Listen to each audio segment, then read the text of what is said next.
అసెంబ్లీలో మిషన్ భగీరథపై చర్చ సందర్భంగా కాంగ్రెస్ నేతలు మంత్రి కేటీఆర్ మధ్య హాట్ డిస్కషన్ జరిగింది. కాంగ్రెస్ నేతలు చేసిన ఆరోపణలకు ధీటుగా సమాధానమిచ్చారు కేటీఆర్. భగీరథలో అవినీతి జరిగిందన్న కాంగ్రెస్ నేతల ఆరోపణలపై సీరియస్ అయ్యారు. నిరాధారమైన ఆరోపణలు చేస్తే పరువు నష్టం దావా వేయాల్సి వస్తుందని అన్నారు మంత్రి. ఆధారాలుంటే మీరొక గౌరవ పార్టీకి, ప్రతిపక్ష పార్టీకి ఈరోజు ఈ రాష్ట్రంలో అధ్యక్షుడిగా ఉన్నారు. నిరాధారంగా, ఆధారరహితంగా కేవలం నోరుంది కదా అని మాట్లాడుతా అంటే మాత్రం ఊరుకోవడానికి ప్రభుత్వం సిద్ధంగా లేదు.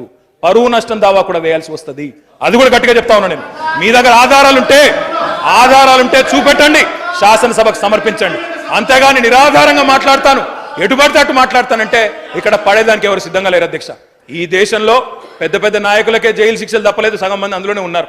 వారికి నేను అడిగేది ఒకటే అధ్యక్ష, నీతివంతమైన మాటలు మాట్లాడే వాళ్ళు మరి మేము కూడా మాట్లాడాల్సి వస్తుంది. కార్లలో ఎలక్షన్ సందర్భంగా 3 కోట్ల రూపాయలు కాలిపోయిన విషయాలు కూడా చెప్పాల్సి వస్తుంది అధ్యక్ష.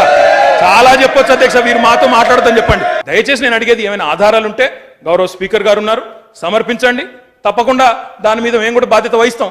అంతేగాని ఎటుపడితే ఆ చివరికి ప్రధానమంత్రిని అధ్యక్ష, ఇప్పుడు వారు అన్నారు అధ్యక్ష మేము ప్రారంభించాం.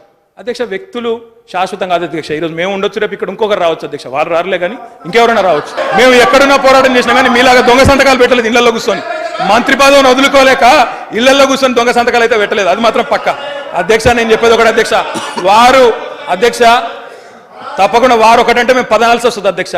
వారికి ఈరోజు తెలంగాణ గురించి ఎక్కడ లేని ప్రేమ తనుకొస్తుంది అధ్యక్ష. ఒక కుటుంబాన్నే సమర్థించకండి అని ఒక మాటలు మాట్లాడారు. ఎవరు అధ్యక్ష మాట్లాడేది కుటుంబాల గురించి? ఇక్కడ ఏ పార్టీ అధ్యక్ష వారిది?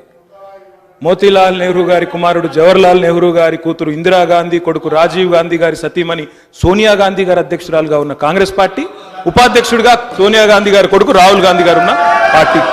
పిసిసి అధ్యక్షుడు వారు పిసిసి అధ్యక్షుడు. వారి కుటుంబంలోంచి వారి సతీమణి కూడా శాసనసభకు రావచ్చు, కానీ ముఖ్యమంత్రి గారి కుటుంబంలోంచి మాత్రం ఎవరు ఉండకూడదా? ఇదేం పద్ధతి అధ్యక్ష? అందరం ప్రజల చేత ఎన్నుకోబడ్డ వాళ్ళమే కదా, దానికి అంత ఇబ్బంది ఎందుకు అధ్యక్ష? నాకు అర్థం కాదు.